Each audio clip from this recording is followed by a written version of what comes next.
अस्सलाम वालेकुम, मैं तारक सानी। तुसीं वेख रहे हो मेरा चैनल रैबर इंटरटेनमेंट प्लस। अज एक नवी स्टोरी, एक नवी कहानी लैके तुहाडी खिदमत विच हाज़र हो रहा और तुहानू दसांगा इस वीडियो के अंदर तुहानू दसांगा कि संगीता साहिबा जिहड़ी फिल्म बना रहे मुखो ओदी कहानी की है और इस वीडियो नू तुसीं पूरा देखना है ताकि मुकम्मल मालूमात तुहानू मिल सके। इस वीडियो नू पूरा देखने तो बाद तुसी मैनू कमेंट्स करना है कि तुसी जिहड़ी मैं तुहानू ये गल्लां दसियां तुसी मेरियां गल्लां दे नाल इतफाक करदे हो या नहीं करदे हो। कमेंट्स विच लाजमी करना ताकि मैं तुहाडी राय जान सकां। दोबारा तुहानू रिक्वेस्ट करांगा कि यह वीडियो तुसी पूरी देखनी है और वीडियो दे नाल एंड तक जुड़े रहना है। अगे चल के तुहानू दसांगा कि यह जिहड़ी मुखो वे इहदी कहानी की है। बहुत सारे हल्के और बहुत सारे लोग गल कर रहे हैं।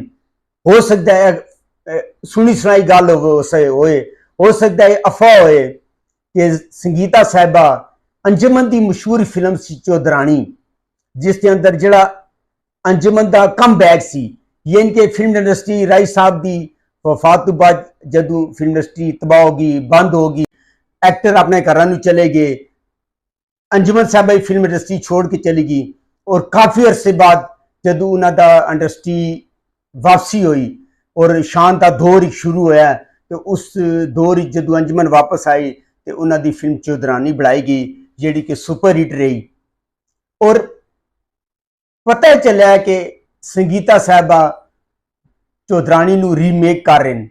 अगर यह गल सच है तो बड़े अफसोस का मकाम है। बड़े अफसोस का मकाम है कि संगीता साहिबा वही पुराने हथकंडे इस्तेमाल करके फिल्म को कामयाब करना चाहते हैं। संगीता साहिबा नू ऐसा नहीं करना चाहिए, नवे तजर्बे करने चाहिए। इंडस्ट्री के अंदर नवे लोगों को चांस देना चाहिए, नवे राइटर लियाने चाहिए, नवे म्यूजिक डायरेक्टर लाने चाहिए, नवे गुलकार लियाने चाहिए, नवे कैमरामैन लियाने चाहिए ताकि अच्छा काम हो सके, नवी जी चीज़ इंडस्ट्री मिल सके और जिहड़े फिल्म वेखण वाले उन्होंने नवी चीज़ वेखण मिले। पर बड़े अफसोस का मकाम है, बड़े अफसोस का मकाम यह वे कि अगर संगीता साहिबा यह तजर्बा कर रहे हैं तो उन्होंने यह तजर्बा नहीं करना चाहिए, बल्कि इस काम तो निकल के, पुराने काम तो निकल के नवे काम की तरफ आना चाहिए। जदीद दौर है, बहुत सारे ऐसे राइटर हैं जिहड़े तुहानू बड़ियां अच्छियां कहानियां दे सकते हैं। अगर तुसी बजट नू कट करना है तो तुसी बड़े बड़े सैट ना लगाओ, ओरिजिनल लोकेशन ते जाके तुसी शूटिंग कर सकते हो ताकि अगर तुहाडे कोल बजट महदूद है तो उसनू तुसी उसके अंदर ही रह के तुसी फिल्म मुकम्मल करो।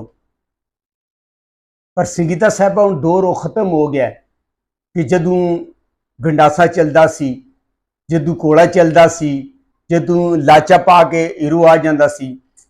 हुण अगर तुसी अपने पड़ोसी मुल्क की इंडस्ट्री देखो, पंजाबी वेख लो, उर्दू उन्होंने छोड़ दो, साउथ छोड़ दो, पंजाबी अगर इंडस्ट्री वेख लो, साढ़े तो काफ़ी अरसे बाद इंडस्ट्री वजूद ही आई और अज वो इंडस्ट्री कितने कि पूरी दुनिया पंजाबी फिल्मां वेखियां जा रही हैं क्योंकि उन्होंने नवे मौजू तलाश किए हैं। कॉमेडी के अंदर सीरियस अगर फिल्म बनाई है तो पता चलिया कि कोई फिल्म बन रही है। लिहाजा तुहानू भी चाहिए कि अगर तुसी पुराने काम नू रीमेक करते हो तो नहीं करना चाहिए, अच्छा काम करना चाहिए, अच्छा मौजू लैके आना चाहिए, नवे लोगों को चांस दो, नवे लोगों को चांस दोगे नवी चीज़ां तुहानू मिलणगियां और इंडस्ट्री की बहाली का जिहड़ा अज़म लैके तुसी आए हो वो तुहाडा ख्वाब पूरा होएगा। वरना यह फंड तुसी इस्तेमाल कर लोगे, तुसी भी घर बैठ जाओगे और बहुत सारे एक्टर घर बैठ जाएंगे और इंडस्ट्री नू कोई फायदा नहीं होएगा, बहुत सारे लोगों का नुकसान होएगा। तो बहुत सारे लोगों का नुकसान नहीं होना चाहिए। नवे मौजू लैके आओ, नवीं कहानियां लैके आओ, अच्छे लोग लैके आओ, नवे एक्टर लैके आओ और तुहानू इंशाल्लाह नवे जदों तुसी हर चीज़ नवी लैके आओगे तो तुहानू इंशाल्लाह ताला अल्लाह कामयाबी देगा।